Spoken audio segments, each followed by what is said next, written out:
الحمد لله يخلق ما يشاء ويختار يكور الليل على النهار. ما نعيشه من نفائس عظيمة تمر علينا لحظاتها وهي مغمورة بالبركة، وما ندري بأي من ثوانيها تكتنفنا الرحمة، فإنه شهر شعبان، هذا الشهر العظيم الذي يغفل فيه وعنه كثير من الناس.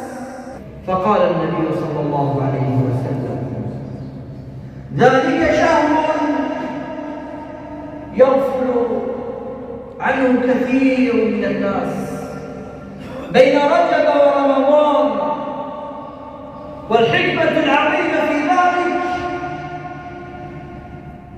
من صيام رسول الله هو ما قاله رسول الله إذ قال: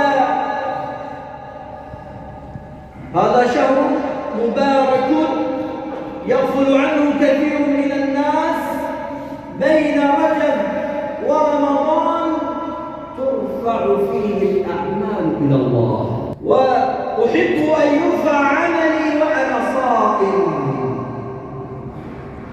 يعرج على هذا الحديث أئمة الدين من علماء هذه الأمة، فيقولون في هذا الحديث فوائد جمة. أولها أن هذا الشهر لانشغال الناس بقدسية رجب وقدسية رمضان يغفلون عنه، وهو كله خير. لذلك كان النبي صلى الله عليه وسلم يعتني به عناية عظيمة، حتى قالت السيدة عائشة رضي الله تعالى عنها كما أخرج الشيخان، قالت: لم يكن رسول الله صلى الله عليه وسلم يصوم من الشهور كما يصوم في شعبان، فإنه كان يصوم الشهر كله. فهذه الفائدة الأولى أن خير ما يقدم في هذا الشهر من أعمال والصيام من ختم له بالصيام أدخله الله الجنة، كما أخبر سيدنا حذيفة بن اليمان عليه من الرضوان قال رسول الله صلى الله عليه وسلم: من ختم له بصيام يومه دخل الجنة. لذلك كان النبي صلى الله عليه وسلم حريصا على أن يكون آخر أعماله هو الصيام، فإن أحسنت خاتمة هذا العام في هذه الأيام كان كأنك أحسنت في العام الذي سبقك. فلا بد من أن يشمر كل واحد منا على سواعد الجد فيقدم ما استطاع من الطاعات، من الصدقات ومن الصيام ومن الاستغفار ومن الأذكار، ويحافظ على الصلوات وخاصة في المساجد. فإن الأعمال، وهي الفائدة الثانية التي قالها أهل العلم على هذا الحديث، قالوا: إن الأعمال ورفعها 3 أنواع.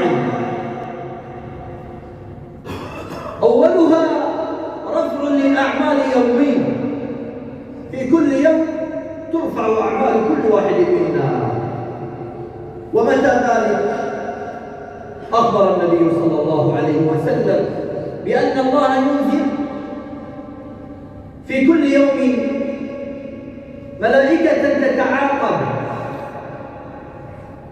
في صلاة الفجر وفي صلاة العصر، فيسألهم الله سبحانه جل في شأنه وعلاه: كيف تركتم عبادي؟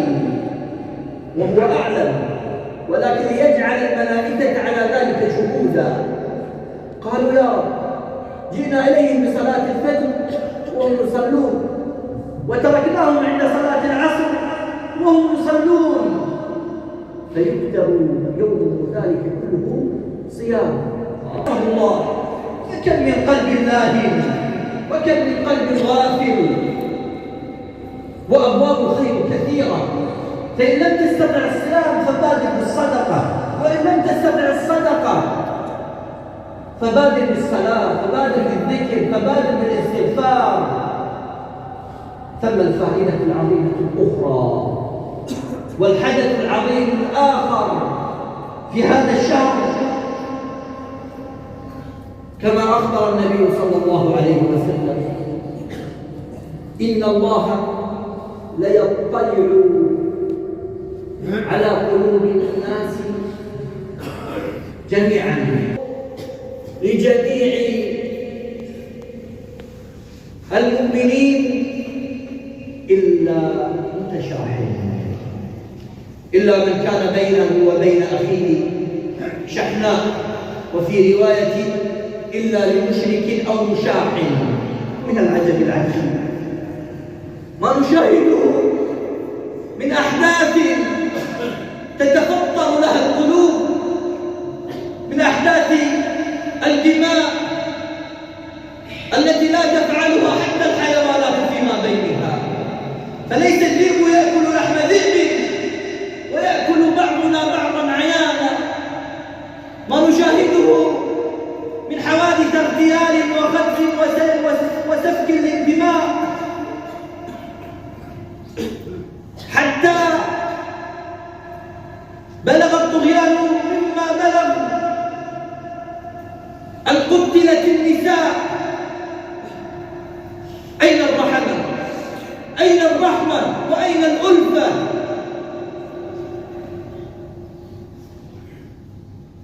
فلا بد على كل مؤمن أن يشد على نفسه وأن لا ينزلق بهذا المنزلق الخطير، فإن أعداء الأمة يريدون أن يشعلوا فتيل الأزمة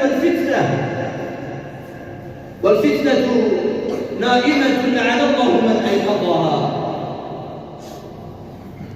وماذا وإلى ماذا أوصلت الفتن في الأيام الخوالي بعد أن دبت في نفوس مجتمعاتنا؟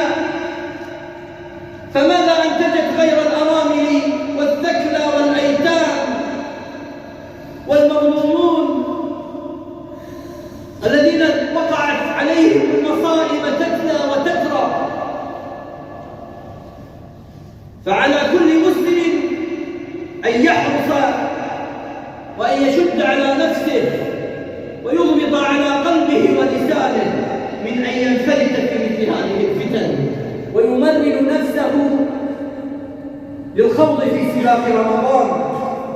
فإن شعبان هو ساحة التدريب والتنوير للانطلاق برمضان، فمن حسنت بدايته أشرقت نهايته،